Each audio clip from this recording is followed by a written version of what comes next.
அனுரூபி அருளிய வாக்குதத்தங்களோடு பெத்தேல் எனும் ஸ்தலத்தில் ஏறெடுத்த பொருத்தனைகளோடு கோலேந்திய வெறும் கையோடு கண்களில் நம்பிக்கையோடு ஈன்றாருக்கு மனநோவாயிருந்த தமையனின் பகையோடு ஆரான் நோக்கி பயணித்தானே ஈசாக்கின் இளையமைந்தனே. அந்தோ அவ்வோன் ஆரான் வந்தடைந்தானே.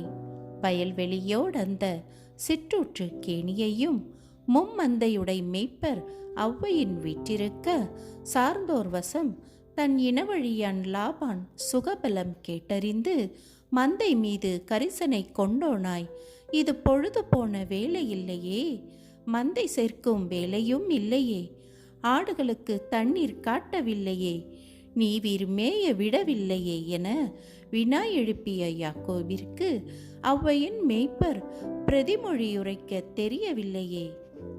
அந்தோ அவ்வோன் இனவழியான் லாபானின் இளைய பௌத்திரியானவள் ராகேல் எனும் நாமமுடை பேரழகியானவள் மந்தையொட்டி வந்தாளே.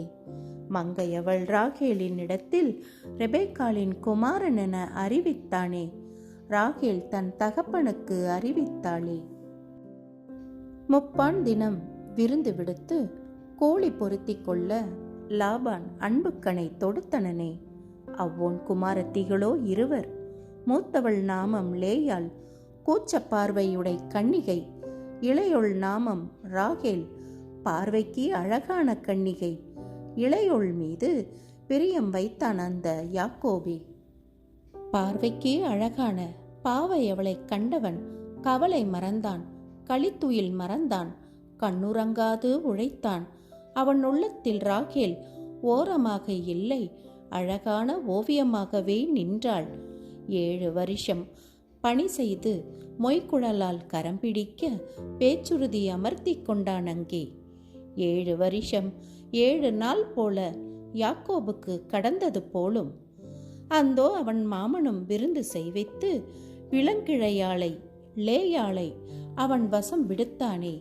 எத்தனுக்கு எத்தனாய் இருந்தானே லாபானே. ஒற்றையாழியான் வந்துதித்த வேளையிலே தன் மஞ்சகத்தை அலங்கரித்தது லேயாலே என யாக்கோபு அறிந்த வேளையிலே மனம் துவண்ட அந்நேரத்திலே துரோகமிழைத்த மாமனை விசாரிக்கையிலே தமக்கை மணக்கோலம் போனாது தங்காள் மகிழ்நன் மனை காண்பது இவ்வையின் வழக்கமல்லவே என அவதந்திரி பதிலுரைத்தனனே.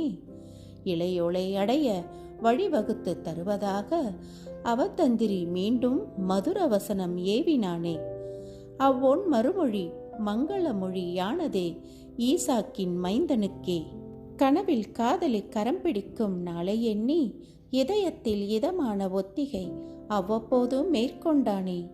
மொய்குழலால் ராகேல் மீதாட்கொண்ட காதலால் மேலும் 7 வருஷம் பணி மேற்கொண்டு பாவையவள் ராகேல் கரம் பிடித்தானே.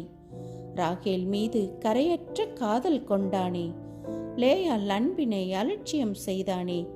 அற்பமாய் எண்ணப்பட்ட லேயாளை கர்த்தரின் கண்கள் கண்டதே. கணவனால் வரும் நிந்தையை விந்தையானவர் மாற்றி கருப்பற்று கொள்ளும்படி செய்து கொண்டோன் நேசிப்போல் முன் கம்பீரமாய் கர்ப்பநடை போட செய்தாரே. அந்தோ அழகில்லா மங்கை இதோ ஒரு குமாரன் எனும் பொருளுடை நாமமுடைய ரூபன் எனும் ஆண்மகவை ஈன்றாளே. கேட்டல் எனும் பொருளுடை நாமமுடைய சிமியோனையும் இணைதல் எனும் பொருளுடை நாமமுடைய லேவியும் துதி என்னும் பொருளுடை நாமமுடைய யூதா என்னும் ஆண்மகவையும் ஈன்றாளே. நீதிபதி என்னும் பொருளுடை நாமமுடைய தான் என்னும் ஆண்மகவையும் போராடுதல் என்னும் பொருளுடை நாமமுடைய நப்தலி என்னும் ஆண்மகவையும் லேயாளின் குற்றேவர்காரி பில்கால் ஈன்றாளே. ஒரு படை என்னும் பொருளுடை நாமமுடைய காத் என்னும் ஆண்மகவையும் மகிழ்ச்சி என்னும் பொருளுடை நாமமுடைய ஆசேர் என்னும் ஆண்மகவையும் ராகேலின் குற்றேவர்காரி சில்பாள் ஈன்றனளே. கருணாலயன் மீண்டும் லேயாலை நினைவு கூர்ந்து அமர்த்து என்னும் பொருளுடை நாமமுடைய இசக்கார் என்னும் ஆண்மகவையும் வசித்தல் என்னும் பொருளுடை நாமமுடைய செபுலோன் என்னும் ஆண்மகவையும் தீனாள் எனும் அழகான பெண்மகவையும் லேயால் ஈன்றெடுக்க பண்ணி அவள் மகிழ்நன் முன் மகிழ்வித்தாரே.